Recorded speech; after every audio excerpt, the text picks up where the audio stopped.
Naku, yari mga kababayan ha. Yari ngayon. Yari ngayon yung mga balyena.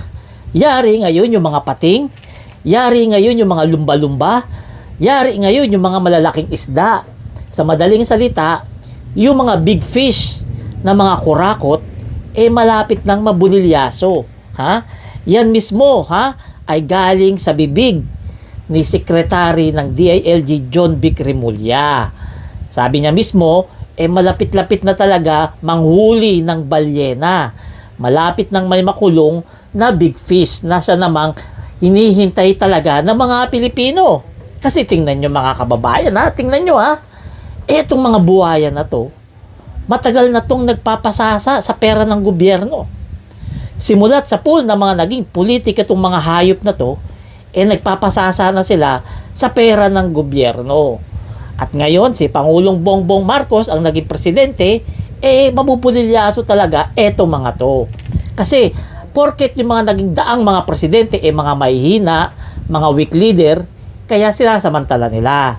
Palibasa, yung mga nagdaang presidente, walang bayag. Hindi kayang labanan yung mga buhaya. Takot din kasi sila. Kung hindi sila takot, baka merong anak, ha? Baka merong anak na pinuprotektahan. Kaya hindi nila malabanan ang mga buhaya. Hindi gaya ni Pangulong Bongbong Marcos, weak leader, tahimik lang, hindi nagsasalita, pero marami nang ipapakulong. Di ba? At yung katiwalian dito, yung nakawan dito sa atin, tutuldukan niya bago siya bumaba ng pwesto. Yan ang pangako niya sa atin. Kaya naman ngayon, yung mga buhaya, yung mga big fish, kabadong-kabado na kay Pangulong Bongbong Marcos. Kasi mismo si PBBM nagsabi, kahit sino, walang kamag-anak, walang kaibigan, walang kapartido, basta may ebidensyang nagtuturo, dapat ikulong. Yan ang sabi mismo ni PBBM. At yan ngayon ang ginagawa niya. At dahil dyan, bilib na naman ang mga Pilipino kay PBBM.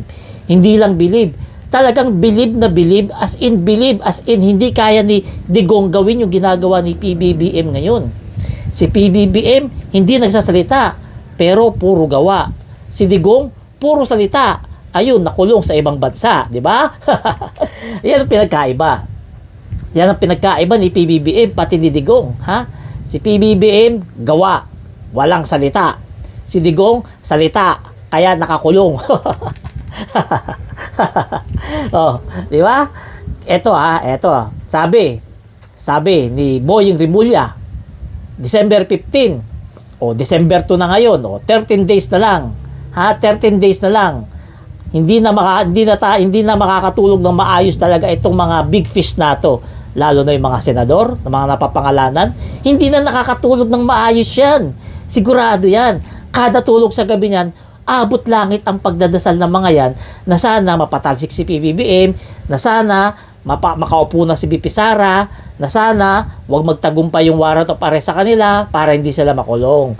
Kasi pag si PBBM napatalsik, as usual, absuelto itong mga buhay na to kapag napatalsik si PBBM. Pero hanggat si PBBM ang presidente, etong mga buhayang senador na to, patuloy hindi makakatulog ng maayos tuwing gabi. Paggising nila sa umaga, yayakapin nila yung pamilya nila kasi baka yun ang huling yakap na nila. Kasi baka kahit anong araw, anong linggo, anong oras, pwedeng lumabas yung warrant of arrest nila at arrestuin sila. Yan ang totoo dyan. Kaya good job talaga rito kay PBBM. Kasi kung hindi dahil sa kanya, hindi natin malalaman na talagang todo-todo ang pagnanakaw ng mga buhaya na to sa atin. Di ba? Totoo naman Si PBBM lamang ang nagbunyag ng lahat-lahat. Si PBBM lamang ang magpapakulong ng mga big fish ng mga senador at kongresista at mga kontratista. At si PBBM lamang ang nakagawa nito. Kahit sino, hindi nagawa ito. Tanging siya lamang. Kaya naman, pinag-iinitan siya. Di ba? Kaya pinapabagsak siya. Marami ngayon, mga nagkakampi-kampihan na, yung mga napapangalanan, nagkakampi-kampihan na yan. Yung mga kontratista, nagkakampihan na yan, nag-aambag-ambagan na yan para mapatalsik. Si PBBM malamang talaga sa alamang ganyan ginagawa nila. Di ba? Kasi syempre, pag wala na si PBBM sa pwesto, back to normal. 'Di ba? Back to normal. Hayahay na naman ang buhay. 'Di ba? Makakapag-chicks na naman yung isang senador. Makakapagdagdag na naman ng chicks. Oh, ganyan talaga buhay. Kaso, si PBBM, mahal ng mga Pilipino. Hindi nila mapatalsik. Ang ebidensya dyan, yung nagrally nung linggo, ayun, konti lang yung nagpunta. Konti lang yung nakiisa. Kasi bakit? Dahil kontento sila sa paglaban ni PBBM sa mga magnanakaw, sa buwaya, sa mga mandarambong sa kaban ng bayan. Kaya pansinin nyo, konti lang yung mga nagrally. Diba?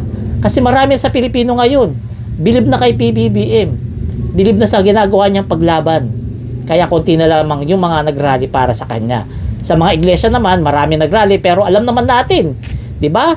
Karamihan ng iglesia ayaw yung ginagawa nila na parali-rally. Ayaw nila kasi pagod, gastos, nagsasayang ng oras, 'di ba? Napapahiya pa sila. Kasi wala rin naman nangyari sa pinanawagan nila. 'Di ba? Yung 3 days nila, 2 days na lang, anong nangyari? Pahiya, pinagtatawanan sila ngayon. Hindi pala nila kaya yung 3 days. Kasi yan nga, hindi nga kasi pwede pabagsakin si PBBM kasi si PBBM ay protektado ng Diyos. Yung totoong Diyos protektado siya ng totoong Diyos. At hindi yung Diyos ng kung sino-sinong nangungulekta lang ng pera sa mga miyembro, hindi yun. Si PBBM, mahal ng Diyos. Pinuprotektahan ng Diyos, kaya hindi mapatalsik. Pansinin nyo, kampi-kampihan na sila. Pinagtutulungan nila si PBBM. Kung ano-ano na yung ginagawa nila. Di ba? Pansinin nyo, nagtagumpay ba sila? Hindi, ayun. Yung interim release nung isa, hindi na pagbigyan. Di ba? Yung interim release, hindi na pagbigyan. Nagkaletse-letse ang buhay. Kasi nga, mamamatay tao. Di ba? Kriminal ang tingin sa kanya ng mga Pilipino, mamamatay tao. Kaya hindi na pagbigyan yung interim release. So mga kababayan huwag natin kakalimutan si PBBM, siya lamang ang nagbulgar nito. Wala nang ibang presidenteng nakagawa nito. Ngayon, abangan na lamang natin, December 15, kung sino sa mga senador ang unang makakatanggap ng love letter na arrest warrant. So hanggang dito na lang mga kabibig. Huwag niyo po kalimutan pa-subscribe po itong YouTube channel natin na bagong-bago. Salamat.